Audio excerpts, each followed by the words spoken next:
La situation actuelle à Bangui est positive. Nous assistons à une renaissance, car ce pays qui a connu des soubresauts militaro-politiques, avec des guerres fratricides, avec des divisions, des incendies, des perturbations, aujourd'hui renaît de ses cendres. Nous venons de recevoir le Saint-Père du 29 au 30 novembre. Ça a été un grand déclic, pour ne pas dire le miracle qui s'est survenu en République centrafricaine, car depuis son passage, un esprit de paix plane dans les esprits des Centrafricains, dans le cœur des Centrafricains. En même temps aussi, depuis le passage du Saint-Père, nous avons l'impression qu'un sursaut patriotique nous a gagné. Nous avons retrouvé le chemin de l'unité et j'en veux pour preuve les élections qui viennent de se dérouler dans la dignité. Les uns, les autres sont partis voter. Dans aussi la dignité, celui qui a perdu a eu le courage d'appeler le gagnant pour lui dire félicitations. Et nous avons pensé qu'il s'agit d'une renaissance.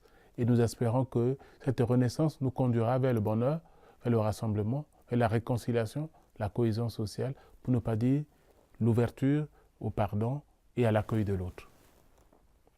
L'aide en Église en détresse peut aider l'Église en République centrafricaine de plusieurs manières. Nous avons des personnes qui ont été touchées dans leur chair.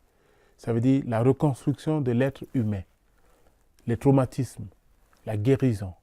C'est ce que prêtres, sœurs et aussi les agents pastoraux essaient de faire. Quand on se met à l'écoute de quelqu'un, on vient compatir, on vient écouter, on vient proposer des pistes et on chemine ensemble avec celui qui a souffert pour lui dire tout n'est pas fini. Il y a l'espoir après. Cet espoir, pour nous, Dieu nous l'accorde.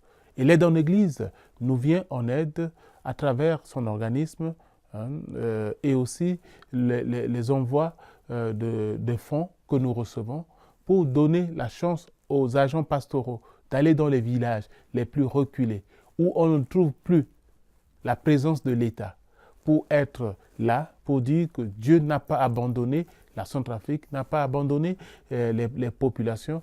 Dieu les assiste, Dieu les soutient, Dieu les guérit, Dieu les soulage. Dieu continue à penser à eux. Il est au milieu d'eux, comme le Christ même l'a dit. Donc l'aide en Église en détresse, son aide est précieuse et je peux dire, elle est multiforme. Ça peut être une aide financière, une aide en personnel et les fonds que les partenaires, pour ne pas dire les bienfaiteurs, donnent souvent, arrivent à point nommé pour soulager la souffrance du peuple centrafricain. Chers bienfaiteurs, du 25 au 29 mai aura lieu la campagne de l'année d'aide en Église en détresse. Moment important pour vous de témoigner, de manifester, d'être solidaire de ce peuple qui souffre. Et ça sera l'occasion unique de venir en aide à un peuple qui s'appelle Centrafrique. Ce peuple, depuis des dizaines d'années, a beaucoup souffert. Dieu est toujours présent. Dieu ne cesse d'aider, d'accompagner et d'aider les autres. Et il le fait à travers vous. Il a déjà fait, il le fera encore aujourd'hui et demain. Voilà pourquoi tous ceux qui vont apporter leur contribution cette année pour la République centrafricaine, je demande à ce que Dieu les bénisse au centuple et que cette aide que vous allez apporter puisse permettre aux enfants de repartir à l'école, aux enfants qui ont pris des armes, de déposer les armes pour se reconstruire, pour regarder leurs compatriotes comme des frères. Que ceux qui ont connu des moments difficiles retrouvent l'espoir. Et l'espoir, c'est vous qui pouvez nous le donner à travers vos engagements, à travers votre aide.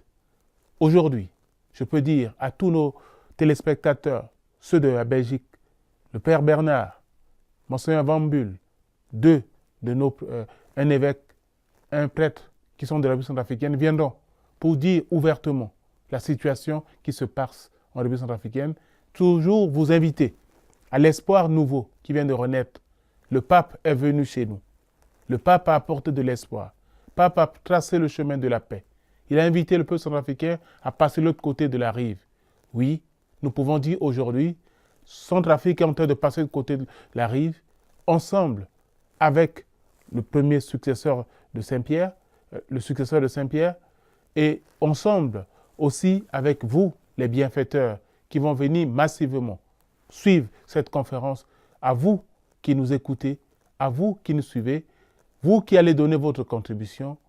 Demain, la Centrafrique qui va naître sera le fruit de vos efforts. Vous vous aurez dit, j'ai planté, j'ai semé. Demain, on aura une récolte qui sera fructueuse au centuple grâce à vous. Que Dieu vous bénisse.